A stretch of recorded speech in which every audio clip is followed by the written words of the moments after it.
and welcome to your daily dose of Satoshi's news. Today's date is Saturday, the 14th of December 2024, the year of 1 million transactions per second or more. Experience the best of both worlds today at betbitcoinisv.com, the best casino and sports betting on chain. Have a little flutter in private using the original protocol and genuine Bitcoin right. Let's see what we got today. We've got Samson Mao in this video here by Bitcoin Teddy. And look, he's wearing a Tether t-shirt because they know that BTC is nothing without Tether. I've seen him wearing a Tether t-shirt. I've seen James Samlop wearing a Tether t-shirt. They all know the secret source of BTC is Tether because it does naff all. It's an absolute Ponzi scheme.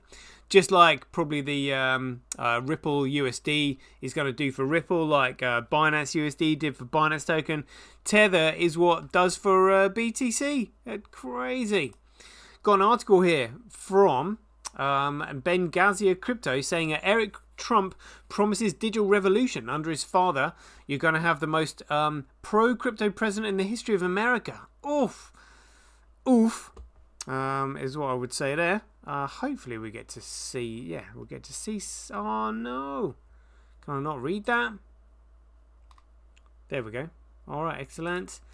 And then also, you today said Bitcoin's safe from quantum computers, says Craig Wright. They've got an article here just with people talking about quantum computing. Just fear-mongering, all that BS really. Another post here from Craig, which we go through, quite liking those. A little bit, 365 days of Bitcoin history. And then we'll go through the figures as usual because they are looking fantastic. Right, there we go.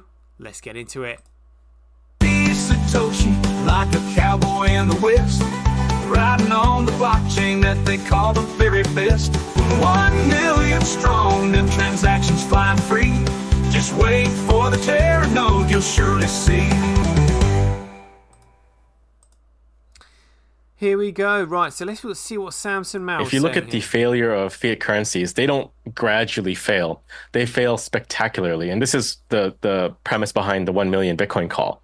That it's not going to be a gradual, slow increase to $1 million a coin, but rather a very short and violent upheaval that sends us there in a matter of months, weeks to months. And if you look at the hyperbitcoinization landscape, what you do see is more and more countries coming out and mining Bitcoin. Bhutan, I think, is the clearest example of this. They have close to $1 trillion now in Bitcoin holdings from mining over the past 4 to 5 years. So if this is not an indication that hyper-Bitcoinization is coming, I'm not really sure what is. But countries that have excess energy, they can tap into that now and convert that into money and use that money for financing lots of different things. I believe we're also on the verge of countries issuing debt, sovereign debt, to buy Bitcoin. So the Bitcoin bond program, it is going to come simply because the MicroStrategy model has illustrated that this works, and it works very well. And it's just simply a matter of time before a country pulls that trigger and unleashes a torrent of sovereign debt to acquire Bitcoin. If you look at that was actually quite interesting. I've not heard that. I mean, that is literally Ponzi scheming on a national scale. Like, whoa, that is crazy. And he's talking shit. So he thinks that one country has got $1 trillion worth of Bitcoin holdings. Well, the market of BTC, as we'll see here, is $2 trillion. So he thinks that one country has got half of the Bitcoin supply and they're not Satoshi Nakamoto. He is talking absolute horseshit. Absolute horseshit. Just let's listen to that one more time and break it down. If you look at the failure of fiat currencies, they don't gradually fail. They fail spectacularly. And this is the booms and busts brought on by the central banks on purpose. But like they're saying, oh, fiat currency fails, but that's because they're using fiat currency as a tool to asset strip all the resources. So they're not actually bothered about fiat currency because fiat currency is nothing. It's just printed from paper. What they want is resources. So they will purposely make the currency fail so that businesses fail so they can take over the resources that the business has. That's what they're doing. That's what fiat currency does. The premise behind the 1 million Bitcoin call. So again, just a $1 million Bitcoin call. Again, they're just doing it it's a complete distraction. There is no utility there whatsoever. No one is using it. There is no demand for it, other than the speculative bullshit because they're trying to protect the US dollar. And that's why he's got a Tether t-shirt on. That it's not going to be a gradual, slow increase to $1 million a coin, but rather a very short and violent upheaval. It can't happen with Tether. It can't happen with Tether. Yeah, not unless, I mean, they would, well, I'm saying, never say never, because you never know what's going to happen with Tether, you know, but, I mean, like $1 million Bitcoin. I mean, more than 100 trillion, Tether is what they'd have to print. I mean, just insane. But I mean, it's this like the central banks. The central banks, with their shareholders being the retail banks are never going to complain about the negative effects of inflation because they're benefiting from the effects of inflation. And the central bank just simply prints currency from nothing and therefore makes profits when it prints currency. Yeah, it's nuts. So that all they've done is applied the same principle with BTC to pump it with Tether. That's literally all they're doing. It doesn't actually help anybody at all, apart from this lot, apart from the cabal, really. That sends us there in a matter of months, weeks to months. And if you look at the hyper-Bitcoinization landscape, what you do see is more and more countries. And it was Daniel Kraus that coined that term, hyper-Bitcoinization. But Daniel Kraus knows what Bitcoin is, and he knows what SegWit is, or it is done. Coming out and mining Bitcoin. Bhutan, I think, is the clearest example of this. They have close to $1 trillion now in Bitcoin holdings. $1 trillion in Bitcoin holdings? That is the biggest crock of shite I've ever heard in my life. So they're saying that Bhutan has got half the BTC supply? Like, absolutely no chance in hell have they got anywhere near that at all. Nothing. Good grief. From mining over the past... From mining? What a load of shit. 4 to 5 years. He reckons they've got $1 trillion worth of BTC holdings from just mining over the last 4 to 5 years. He is talking absolute shite. I mean, like, 4 to 5 years, that means that they would have been mining when the block subsidy was 6.25. There is no way that they've got half the Bitcoin supply. He is talking absolute shite. Absolute shite. So if this is not an indication that hyper-Bitcoinization is coming, I'm not really sure what is, but talking absolute crap. Countries that have excess energy, they can tap into that now and convert that into money and use that money for financing lots of different things. I believe we're also on the verge of countries issuing debt, sovereign debt, to buy Bitcoin. Oh, massive Ponzi scheming. Again, I mean, I think personally he's coming out with all this bullshit speculation to hide the fact that it's going to pump it with Tether. They never ever mention the pumping of Tether, ever. They never mention the pumping of Tether. It's always something else. A bit like the old jibby jabby. You know, all these people, you know, falling over with heart attacks and all that kind of stuff. You know, it's anything but that. It's climate change. It's eggs in the mornings. It's having too much sleep. It's not having much sleep. It's going around kissing people. Oh, it's eating burgers. You know, oh, you know, somebody died of joy, you know, from getting their jibby jabby. All that crap. So the Bitcoin bond program, it is going to come simply because the MicroStrategy model has illustrated that this works, and it works very well. And it's just simply a matter of time before a country pulls that trigger and unleashes a torrent of sovereign debt to acquire. Just lies all around. Good grief. Right, let's see if we can read this, and here we go. So Eric Trump promises digital revolution under his father. You're going to have the most pro-crypto president in the history of America, so he says.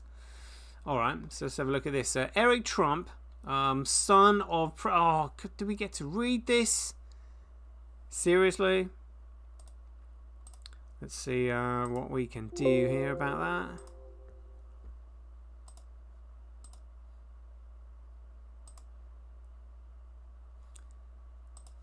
Let's see.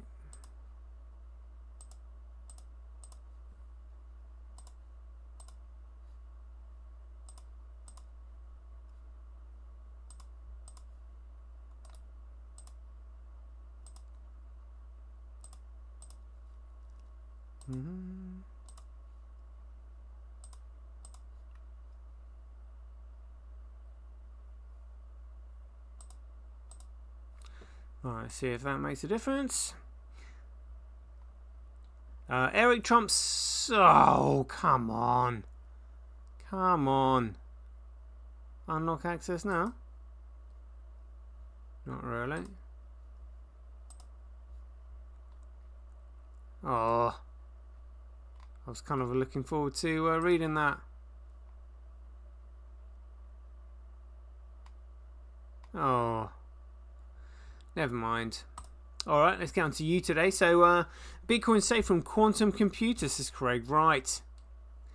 This week was marked by several events in the world, technology and cryptocurrencies, but perhaps the most hyped was the news about Willow, a new quantum computing chip developed by Google.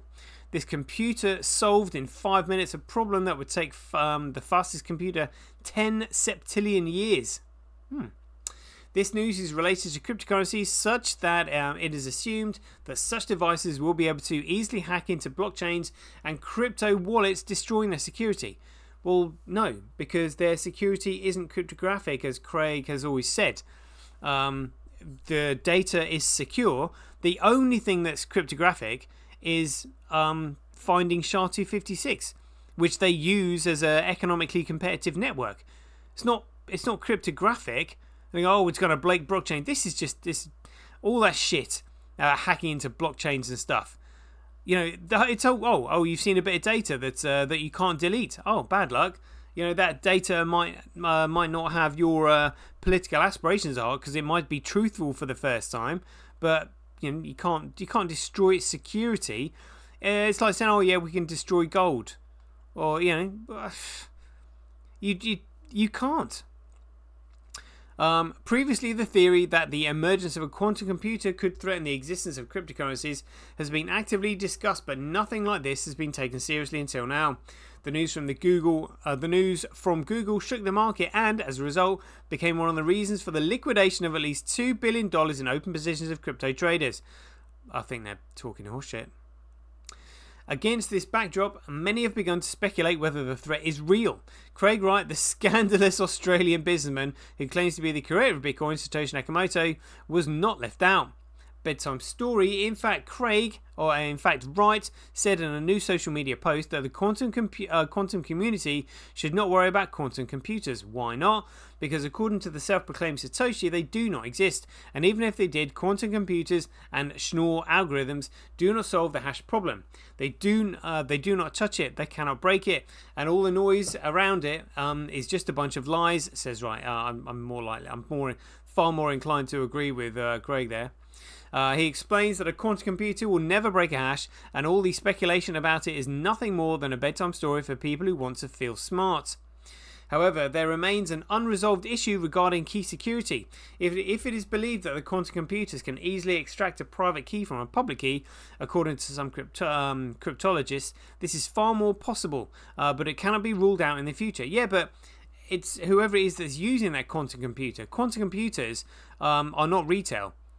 There's maybe one in the world. So somebody breaks the private key. Well done. We know who you are. We know that you've broken the law. Yeah. David Schwartz just wanted a conversation about automated market. Oh my god. Liquidity tokens. Yeah. Utter crap. Let's read this post from Craig. So it says, my dear friends in BTC Core, wishing you all the best. Truly, you've earned it. Shuffling along, lifeless and mindless, clinging to your digital gold fantasy like a junkie hugging his last fix. You've turned Bitcoin into it's not Bitcoin, it's Gregcoin, into a graveyard of progress, a rotting husk of what it was meant to be. But yay, keep marching, keep chanting the same tired lines, the same hollow slogans, zombies got a zombie, right? You move like living dead, hungry for something you don't even understand. Scaling? Nah, too much effort. Global commerce? Too complicated. You've settled for scraps, slow, overpriced and broken, and call it a feast. But the world sees what you've become. Empty, soulless, a joke. Keep strumbling in circles. BTC Core, it suits you. And again, I think he's probably more talking about the actual BTC supporters, because Core have done this on purpose. They purposely turned it into a Ponzi scheme. Because they are owned and controlled by the central banks. So, yeah, it's not actually Core that's done that. It's all the followers. It's all the Gregcoiners like Peter McCormack and stuff like that is what he's referring to there. A little bit of 365 days of Bitcoin history. On the 14th, check this one out, 14th of December 1947, when the CIA was first created, their very first mission was to rig the Italian election using suitcases full of cash funneled through mafia contacts to Italian politicians. And again, this is all the shit that Bitcoin fixes. On December the 14th, 2021, there was a title here said Bitcoin could become worthless. Bank of England warns. I wonder why that is. Check it out. I remember reading that actually. The Bank of England has said that Bitcoin could be worthless and that people investing in the digital currency should be prepared to lose everything. And that was when it was close to $50,000. And now it's $100,000. Like, are they going to have egg on their face? This goes to show you how the narrative has changed and turned. You know, we're warning about it. Now it's just like, wait, let's get on board. Yeah, because it's $100,000. You know, blah, blah, blah, blah, blah. But still, look, 14th of December, 2021. So that was after the 2017 hype and all that. And this when it smashed through that, yeah, $60,000. Whoo. Crazy times. All right, let's have a quick look at the figures. So again, Gregcoin 101,108. Hash rate 99.48. Network nodes 98. But look at that.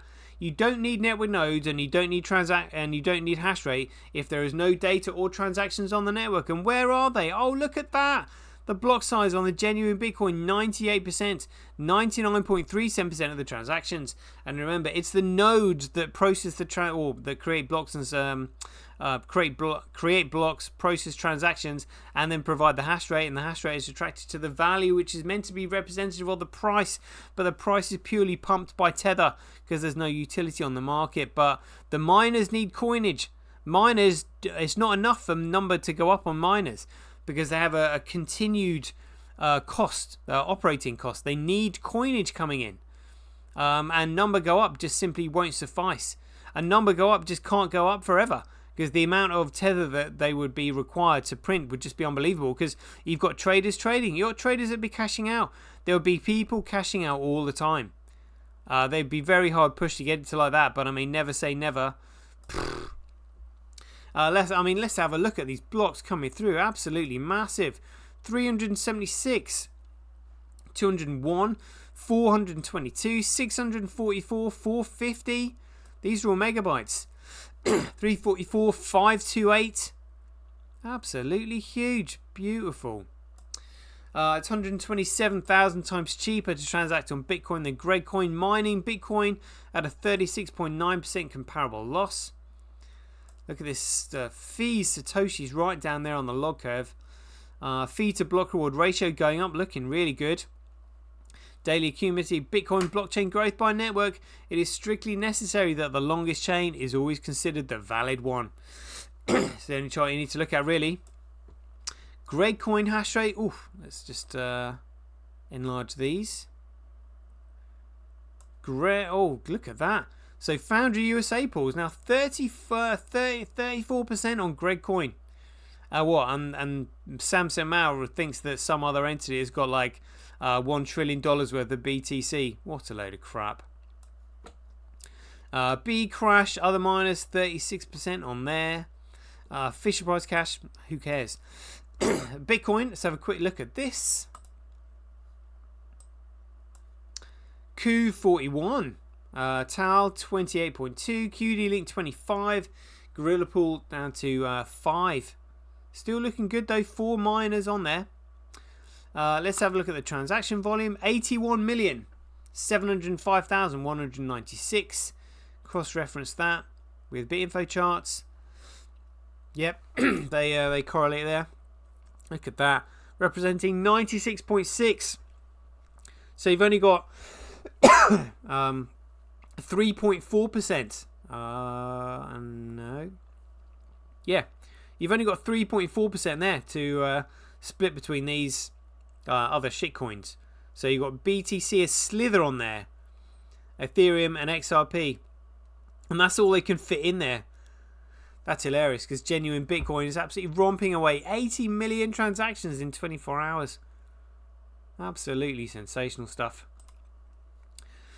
Let's see what's going on with here with the Tether weather. Oh, Tether not been pumping too much in today. Started off 7 days ago, 137.8. It's now 140. So 2.2 billion in a week. I mean, that's not a lot for Tether. We've actually seen far more than that previously, but crazy amounts. Look at that. Look at that. So it started off at just 451,000. Or even we'll go back less than that. Or 251,000, and now we're all of a sudden at almost like 140 billion. Like that's not 140 million. That is 140 billion. Absolutely insane. Let's have a look at BSV here on the super charts. That looks like artificial price suppression to me. Most definitely. Let's compare that to Gradecoin then, see what that looks like.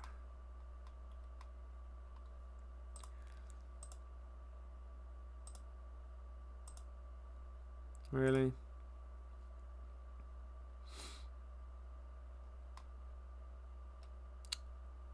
Yeah, that's price suppression there, the price coming down.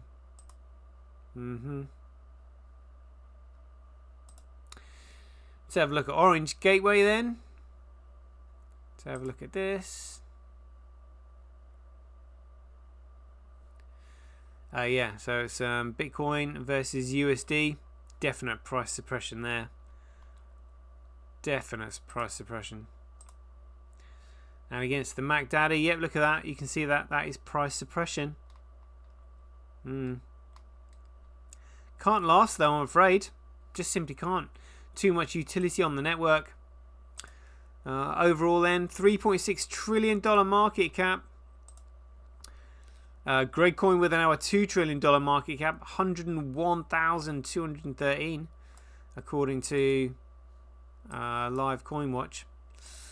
But let's have a look at the coin that's got 96.6% of the overall transactions on its network, down at number 89.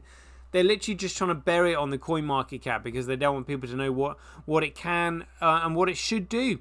They want to speculate on like it's shares that do nothing. Like, you know, securities that do nothing. They can't do anything. They're representative of the product. Well, you know, they representative of the claim on the product, the securitized claim to it. You know, but this Bitcoin is an economic model. You know, it's amazing what to think what we're actually truly looking at here. It blows my mind every time. Right, anyway, that's a half an hour show. This is a great meme from BSV Godfather. The couple in beds, the girl saying, I bet he's thinking about other women.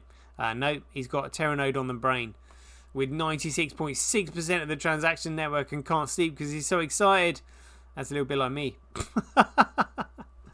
Right, there we go. Anyway, I hope you enjoyed that show. We'll leave it there. And as ever, be aware, take care, stay safe out there, and we'll see you in the next one.